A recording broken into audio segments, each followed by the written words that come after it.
Welcome to study 24 Udaipur. आज के इस वीडियो में हम सहसंबंध गुणांक और विषमता, स्क्यूनेस और कोरिलेशन से संबंधित लगभग 20 मल्टीपल चॉइस क्वेश्चन हैं जिसे आज हम सोल्व करने वाले हैं। सबसे पहला जो आज का हमारा प्रश्न देखिए, लोरेंज वक्र से संबंधित निम्नलिखित कथनों पर विचार कीजिए।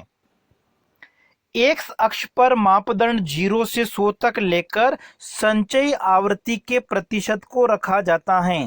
एक्स एक्सिस पर हम क्या करते हैं, जो क्युमुलेटिव फ्रीक्वेंसी होती है उसके हम परसेंटेज क्यों लेते हैं। बिल्कुल हमारा पहला कथन सही होगा। दूसरा कथन देखिए, 0 से 100 को विकर्ण रेखा से मिलाते हैं तथा इस रेखा को समान वितरण रेखा कहते हैं, इक्वल डिस्ट्रीब्यूशन लाइन। ये कथन भी हमारा सही है। तीसरा कथन देखिए, समान वितरण रेखा से लोरेंज वक्र की नजदीकी विक्षेपण जो डिस्पर्जन होता है की अधिकता को दर्शाता है। नहीं, ये कथन हमारा गलत होगा। जो समान वितरण रेखा है उसके पास में जो अगर लोरेंज वक्र है उसमें जो डिस्पर्जन है, अपकिरण है, उसकी मात्रा कम होती है। देखिए, जब हम ग्राफ पर प्रदर्शित करते हैं तो ये हमारा एक्स एक्सिस है, अक्ष है, वहां पर हम 100, 90, 80 से लेकर हम 0 तक लेते हैं। और जो हमारा वाई अक्ष है यहाँ पर हम 0, 10, 20, 30 से लेकर 100 तक लेते हैं। फिर इस 100 को हम क्या करते हैं, इस 0 से मिला देते हैं। इसको हम क्या कहते हैं, समान वितरण रेखा। ठीक है, ये हमारी क्या है, इक्वल डिस्ट्रीब्यूशन लाइन है। तो ये हमारा जो सेकंड कथन था वो सही है। पहला कथन एक्स एक्सिस पर हम जो संचयी आवृत्ति होती है उसका परसेंटेज लेते हैं, ये भी बिल्कुल सही है। अब देखिए, ये जो हमारी समान वितरण रेखा है इसके पास में अगर हम कोई लोरेंज वक्र अगर बनाएं, माना कि लोरेंज वक्र बना, ये हमारा एक बना है ए और दूसरा हमारा ये बना है बी। तो देखिए, ए वक्र जो है वो समान वितरण रेखा के पास में है। इसका मतलब क्या हो गया, जो ए वक्र है, ए लोरेंज वक्र है, उसमें अपकिरण की मात्रा कम है। बी वक्र दूर है, इसलिए बी वक्र पर अपकिरण की मात्रा क्या है, ज्यादा है। तो करेक्ट आंसर आपका यहाँ पे कौन सा हो जाएगा, ऑप्शन पहला और दूसरा सही है। ऑप्शन हमारा यहाँ पे ए, पहला और दूसरा स्टेटमेंट सही इसलिए। अगला देखिए, यदि माध्य बहुलक से कम है तो विषमता होगी। ठीक है, यहाँ पे जो x बार अगर है वो कम होता है मोड से, बहुलक से, तो ऐसी स्थिति में जो स्क्यूनेस है, विषमता है, वो क्या होगी, नेगेटिव होगी, ऋणात्मक होगी। देखिए, जब हम ग्राफ पर रिप्रेजेंट करते हैं तो इस तरीके से हमारा वक्र बनेगा। ठीक है, जिसमें ये हमारा क्या होगा, यहाँ पे बहुलक। ठीक है, फिर यहाँ पे बीच में एक तरह से क्या होगा, मीडियन मध्य का होगी, और ये हमारा होगा एक्स बार। तो जब एक्स बार कम होता है इसका मतलब जो विषमता है, स्क्यूनेस है, वो क्या होगी, नेगेटिव होगी, ऋणात्मक होगी। तो यहाँ पे करेक्ट आंसर ऑप्शन बी होगा। अब अगला प्रश्न देखिए, निम्न में से सत्य कथन का चयन करना है। यदि माध्य भूइष्ठक से बड़ा हो तो विषमता भी ऋणात्मक होगी।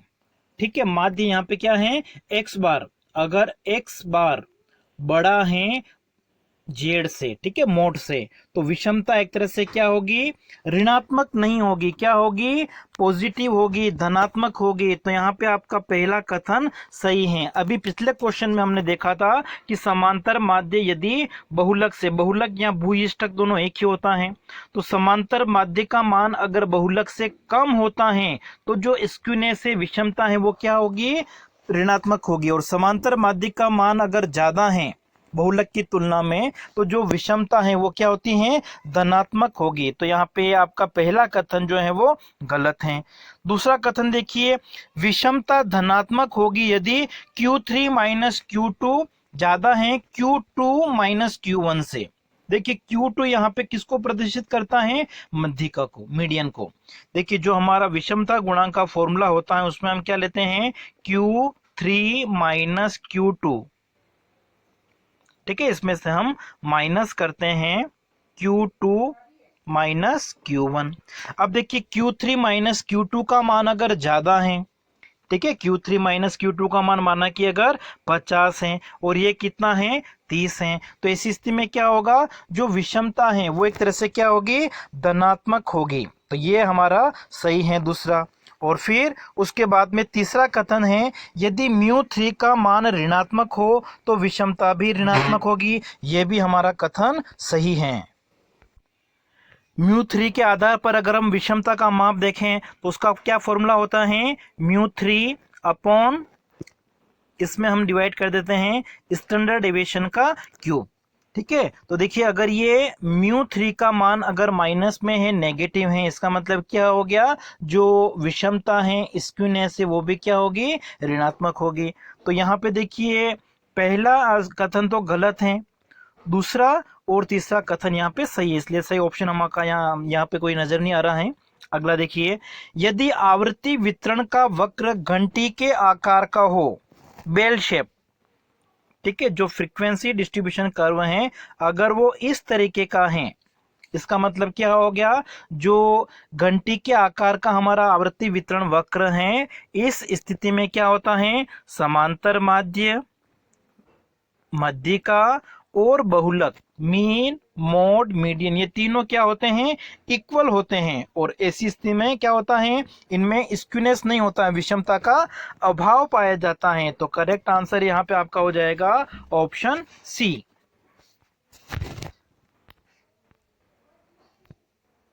अगला प्रश्न देखिए, सहसंबंध विधि का उपयोग किया जाता है, जो कोरिलेशन है, इस मेथड का प्रयोग हम कहां पे करते हैं, दो चरों के बीच में या दो चर श्रेणियों के बीच में अगर हमको संबंध मालूम करना है, उनकी भिन्नता या सीमा अगर ज्ञात करने तो उसके लिए प्रयोग किया जा सकता है।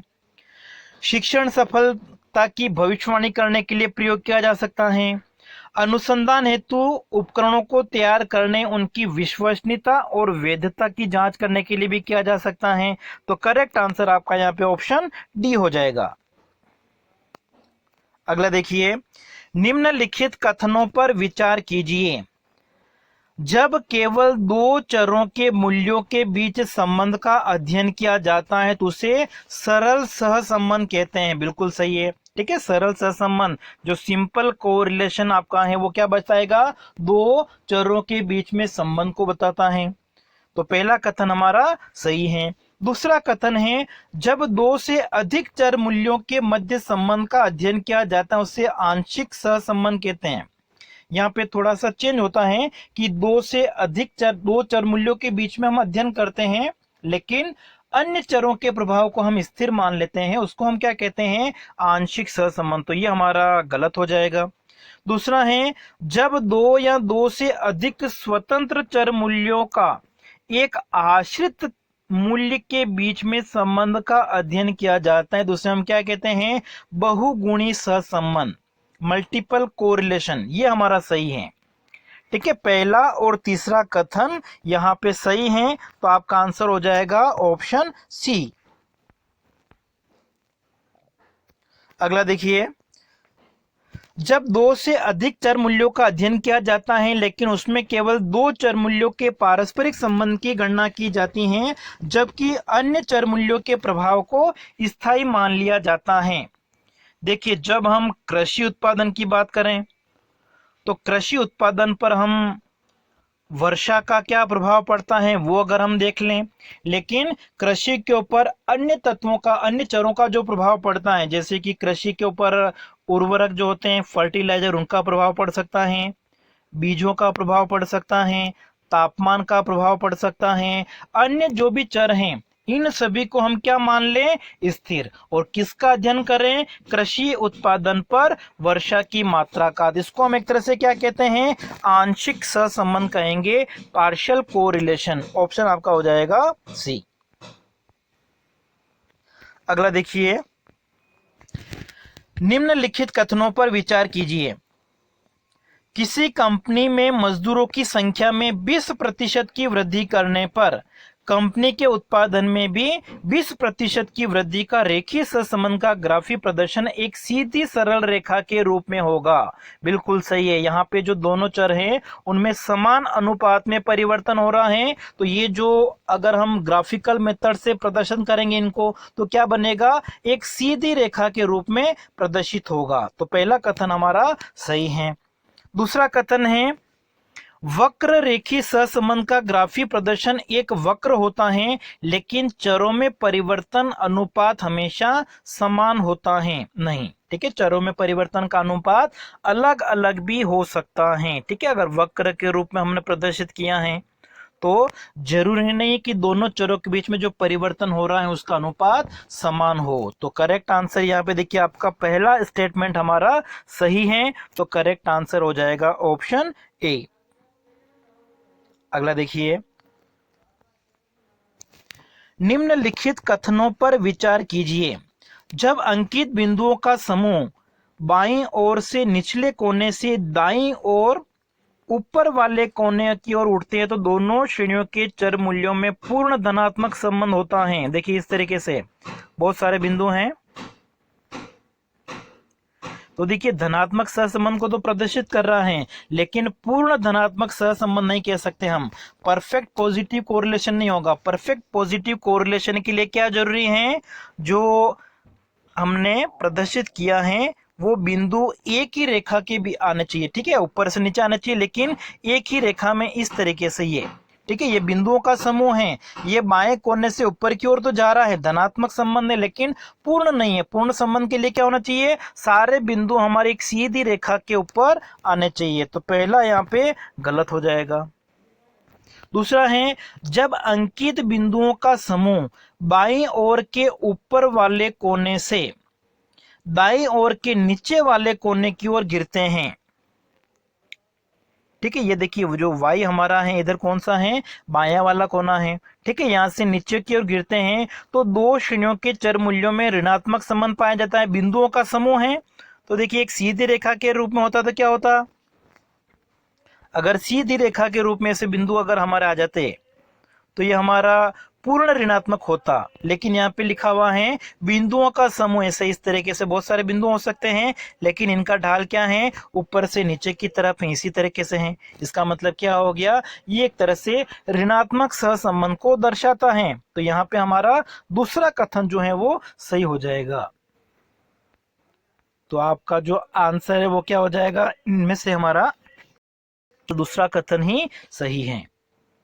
अगला प्रश्न देखिए, निम्नलिखित कथनों पर विचार कीजिए। पहला कथन है सहसंबंध दो चरों a तथा b के संबंध की मात्रा की माप करता है, जबकि प्रतिगमन दो चरों के संबंध की प्रकृति का अध्ययन करके यह बताता है कि एक चर मूल्य के आधार पर दूसरे चर का प्रत्याशित मूल्य क्या होगा। बिल्कुल सही है। दो श्रेणियां हैं, मानना कि हमको इकोनॉमिक सब्जेक्ट के नंबर दे रखे हैं जिसको हमने एक्स सीरीज कहा है।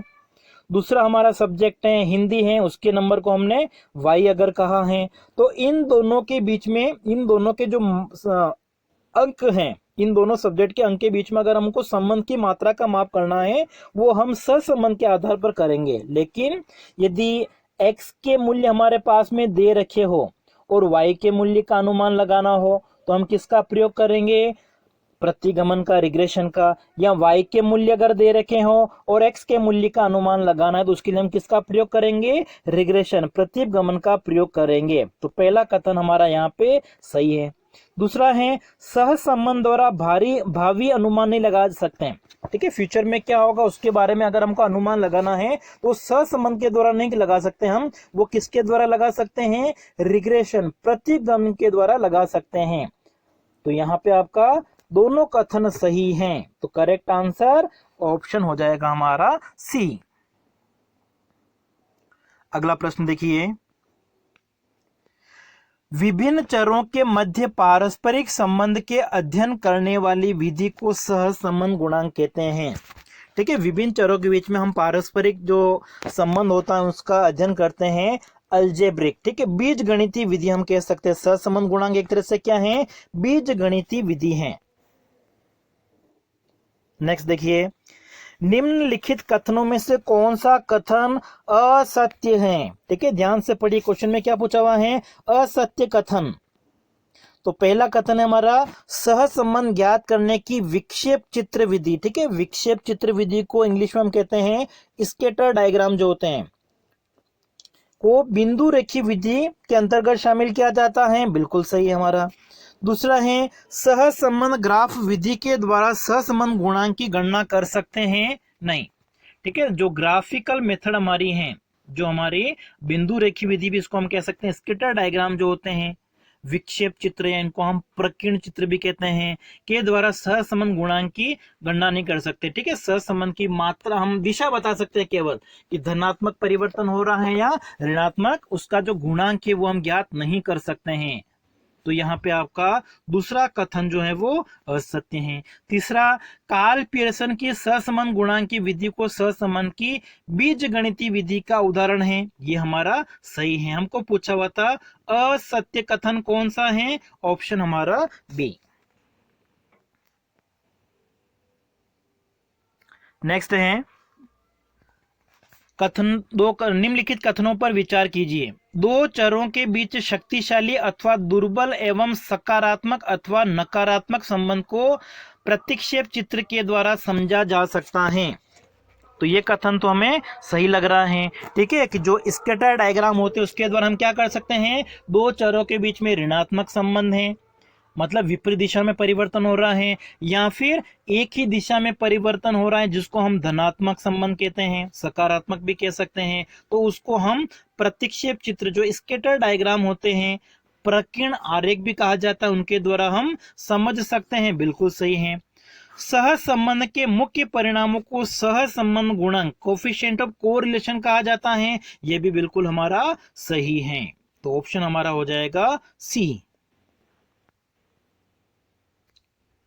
अगला देखिए, ए तथा बी के बीच सहसंबंध गुणांक प्रत्यक्ष समानुपाती होता है ए तथा बी के मध्य सह विचरण का। ठीक है, इसका आपको फॉर्मूला याद होगा, आर इक्वल टू क्या होता है, sigma D X D Y upon N into X का स्टैंडर्ड डेविएशन और y का स्टैंडर्ड डेविएशन। ठीक है, x और y का प्रमाप विचलन को n से गुणा कर दें।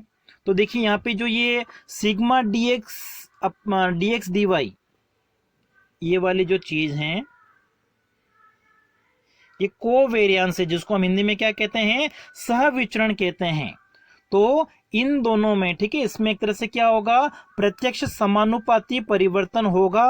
तो यहाँ पे आपका जो करेक्ट आंसर है वो कौन सा हो जाएगा, ऑप्शन हमारा ए। ठीक है, ए तथा बी के मध्य सहविचरण कोवेरिएंस का। अगला है, कार्ल पियर्सन के सहसंबंध गुणांक विधि आधारित हैं। ठीक है, कार्ल पियर्सन का जो सहसंबंध गुणांक है, अभी हमने फॉर्मूला देखा था, R equal to sigma D X D Y upon N into standard deviation of X standard deviation of Y. तो मुख्य रूप से एक तरह से क्या है, स्टैंडर्ड डेविएशन, मानक विचलन पे आधारित हैं। तो करेक्ट आंसर इसमें आपका ऑप्शन बी होगा।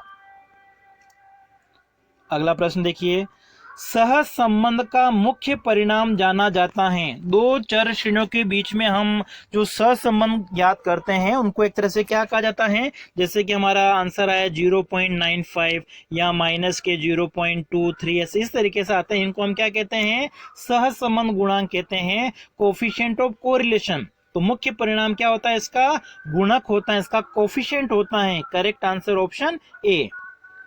अगला देखिए, यदि r इक्वल टू +1, ठीक है, सहसंबंध गुणांक का मान कितना है, +1 है, इसका मतलब क्या हो गया, दो चरों के बीच में एक ही दिशा में परिवर्तन हो रहा है।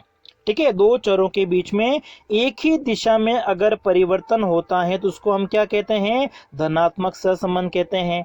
और एक समान अनुपात में परिवर्तन होता है तो ये आपका क्या हो जाएगा, +1 हो जाएगा। ठीक है, पूर्ण परफेक्ट पॉजिटिव, पूर्ण धनात्मक सहसंबंध कहेंगे। तो दो चरों में परिवर्तन एक समान दिशा में होता है। करेक्ट आंसर इसमें आपका कौन सा होगा, ऑप्शन बी होगा। अगला देखिए, श्रेणी ए तथा बी के चर मूल्यों का स्पीयरमैन कोटि अंतर सहसंबंध गुणांक का मान -1 आया है। ठीक है, -1 एक तरह से किसको दर्शाएगा? परफेक्ट नेगेटिव कोरिलेशन को, पूर्ण ऋणात्मक। ठीक है, +1 किसको बताता है? पूर्ण धनात्मक को, परफेक्ट पॉजिटिव को, और -1 किसको बताएगा? पूर्ण ऋणात्मक को, परफेक्ट नेगेटिव को। नेक्स्ट देखिए, पूर्ण सहसंबंध हेतु चरों के लिए कौन सा कथन सत्य है? देखिए यहाँ पे पूर्ण धनात्मक या पूर्ण ऋणात्मक नहीं पूछा हुआ है, क्या पूछा हुआ है? पूर्ण सहसंबंध। पूर्ण सहसंबंध का मतलब या तो +1 होना चाहिए या -1 होना चाहिए। तो +1 या -1 के लिए क्या जरूरी है? उनमें जो परिवर्तन होता है वो एक ही अनुपात में होना चाहिए। ठीक है, परिवर्तनों का जो अनुपात है वो क्या होना चाहिए? समान। तो यहां पे अगर हम देखें तो ऑप्शन आपका हो जाएगा बी, परिवर्तन की एक ही दिशा और एक ही अनुपात। अनुपात भी क्या होना चाहिए? समान अनुपात। ठीक है, और इसके साथ साथ में देखिए पूर्ण धनात्मक में तो आपका हो जाएगा एक ही दिशा में परिवर्तन हो। ठीक है, और ऋणात्मक सहसंबंध के लिए क्या हो जाएगा? विपरीत दिशा भी हो सकती है। तो इसमें थोड़ा सा मिस्टेक हो सकता है। फिर देखिए आज का जो हमारा अंतिम प्रश्न है, प्रकाश के बढ़ने के साथ साथ तापमान के बढ़ने का संबंध किसका उदाहरण है? देखिए प्रकाश बढ़ रहा है और तापमान भी बढ़ रहा है, मतलब दोनों में एक ही दिशा में परिवर्तन हो रहा है, जिसको हम क्या कहते हैं? धनात्मक सहसंबंध कहेंगे, पॉजिटिव कोरिलेशन।